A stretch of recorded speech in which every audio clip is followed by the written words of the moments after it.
US President Donald Trump says help is on the way for protesters in Iran, where rights groups now say 2,000 people have been killed. But the president has declined to clarify Washington's next steps. Let's go live to our Asia correspondent Stas Butler. Stash, if the US does attack Iran, what form might that take?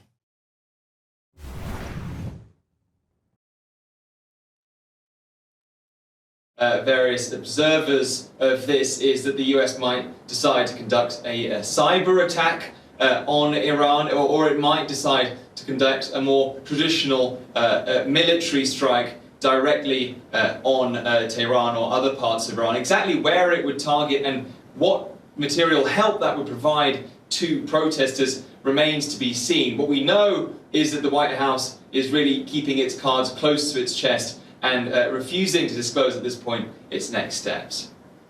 Iran is on my mind when I see the kind of death that is happening over there, we think. So we're going to get some accurate numbers. I'll have it in about 20 minutes. We'll get some accurate numbers as to what's happening with regard to the killing.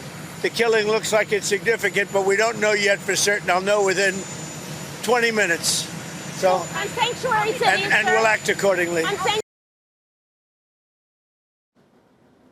So we know, you see from the uncertainty the US president is expressing there that there's little information coming out of Iran at the moment because of the internet blackout that's been in place there for several days now. Phone lines recently restored temporarily, allowing some communication. That's what's led partly to these reports of 2,000 deaths from protests being reported by human rights groups. Now, these protests began as an expression of economic discontent, with economies struggling with high inflation under the weight of international sanctions and accusations of economic mismanagement as well. But it's evolved into a broader movement spanning the country, calling for a change of the leadership at the very top of the country, Holly.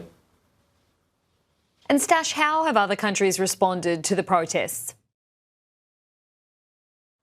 Well, what we have seen across the West, really, in several European capitals, are protests in solidarity with the anti-government protesters in Tehran and other places in Iran too.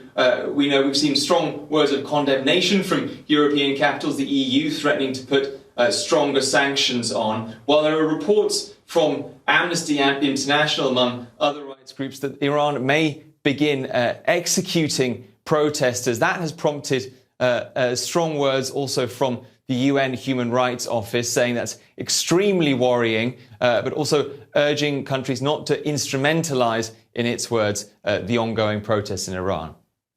This cycle of horrific violence cannot continue. The Iranian people and their demands for fairness, equality and justice must be heard.